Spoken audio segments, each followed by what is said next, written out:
Join us and discover beautiful beaches, rugged landscapes, pretty towns, desolate mountain ranges that sweep down to stunning lakes, unique architecture, history and folklore, no shamrocks, no shillelaghs, and definitely no shenanigans, just naked Ireland.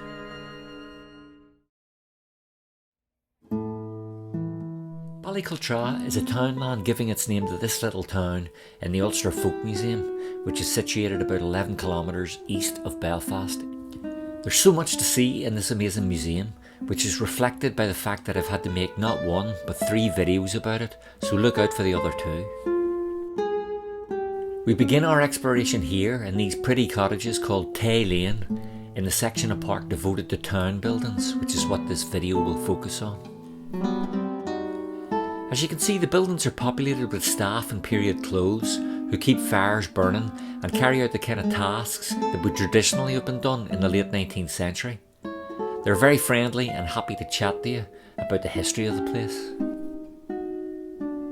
This particular row of cottages was originally located in Sandy Row in Belfast and was moved here to the site of the museum brick by brick.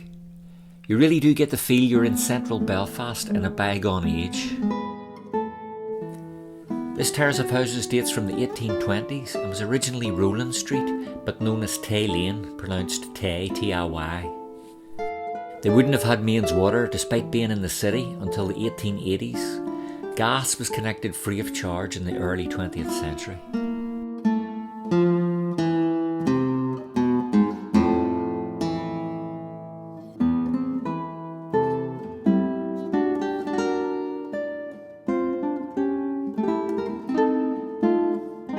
The people that rented these houses would have been unskilled labourers working in one of Belfast's many textile mills. So as you can see, there's 2 bedrooms in this house, but otherwise it's a fairly cramped space.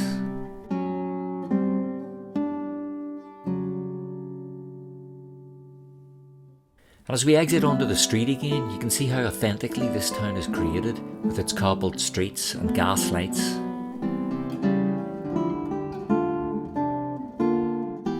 In this house, you can see that the small living room is effectively the kitchen too, with cooking done on the fire.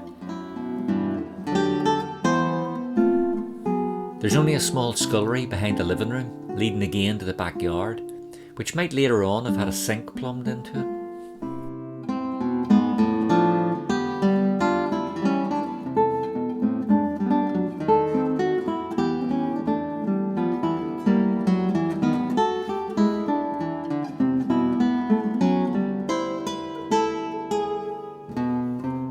Again we go upstairs, leading to 2 very small bedrooms.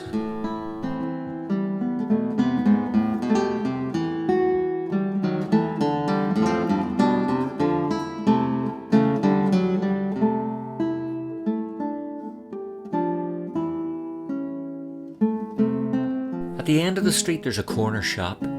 Once again, this was an original building which was moved here from Nelson Street in Carrickfergus.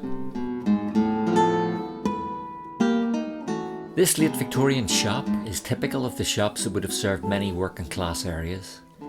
This shop is set up as a confectioner, and it's interesting to see the old sweets and biscuits. But many of these shops would have sold general groceries as well.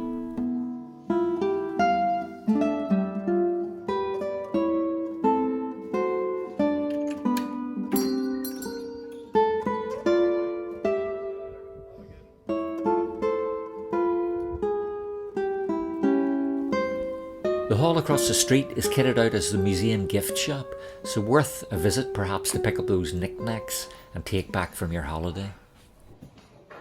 This is a good time for me to ask you to give the film a like if you feel it's informative, and to please think also about subscribing, particularly because we have a further 2 of these folk museum films coming up which you won't want to miss.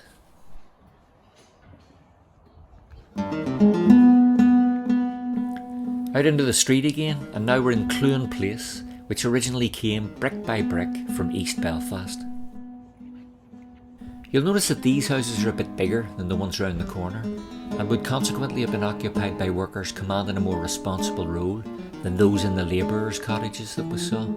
A quick look inside this one, and we see a dressmaker hard at work. but we can see they're slightly larger in proportion, and this scullery already has a little sink plumbed in. I guess this is the kind of profession that a typical occupant might have had.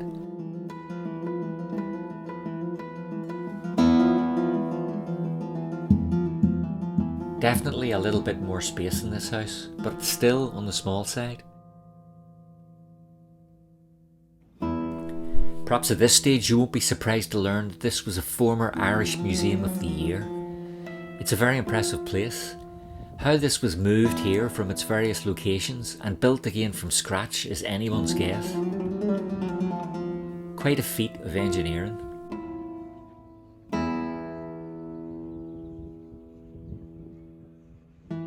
As we go into Mill Street, we come to one of my favourite exhibits, the local pub Hugh McCusker's.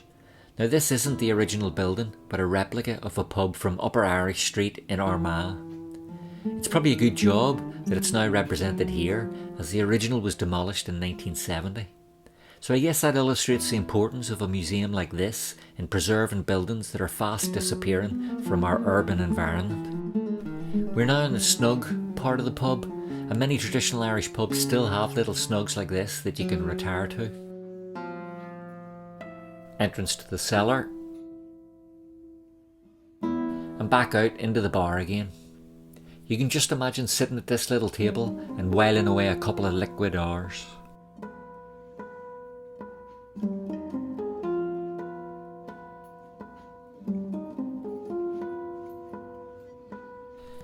And then across the road to Leonard McAlinden's hardware stores. Closed today, but you can see the vast assortment of goods that it would have sold.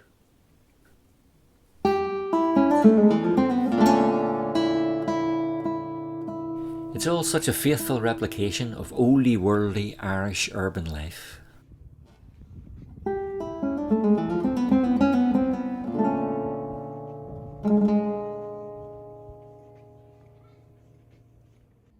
Next we visit a national school constructed in 1837 and typical of the schools that existed throughout Ireland at the turn of the 19th century.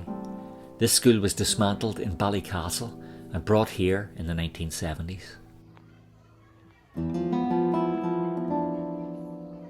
And it just so happens today this school has some real 21st century pupils, as you can hear.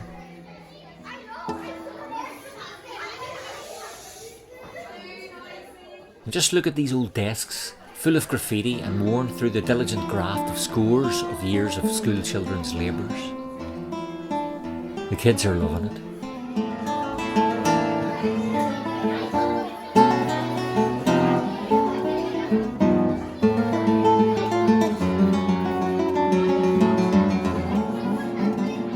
I took a closer look after the kids had moved on. A very early calculator.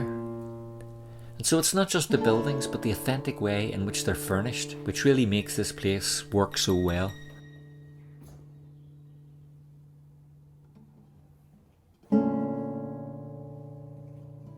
Children between the ages of 6 and 12 years would all have been educated here together under one teacher. These schools were credited with increasing literacy across Ireland during the 19th century.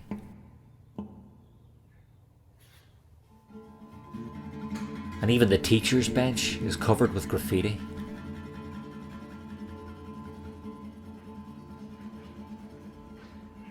What a brilliant place.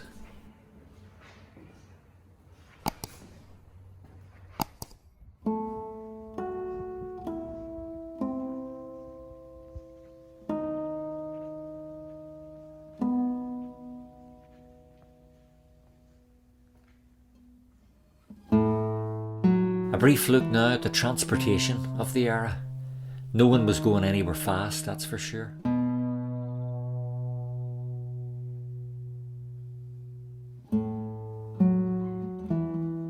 And out into an area known as the Diamond. This was typical of an Irish town or village square. You can see the communal pump for drawing water. Remember, many of the residences wouldn't have had water in their homes.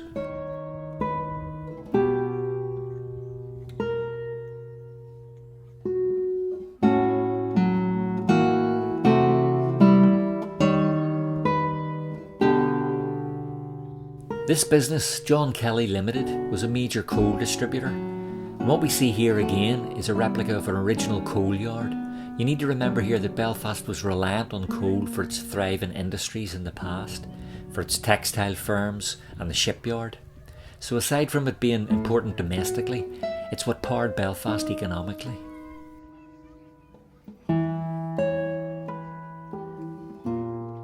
Coal would obviously have been distributed from here by horse and cart. Moving on into Meeting Street now.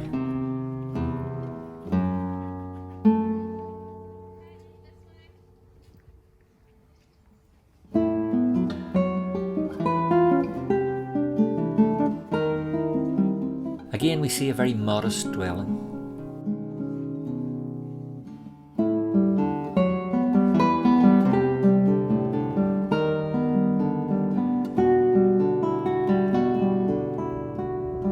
And right next door is a very interesting little bicycle repair shop, essentially a house given over as a workshop.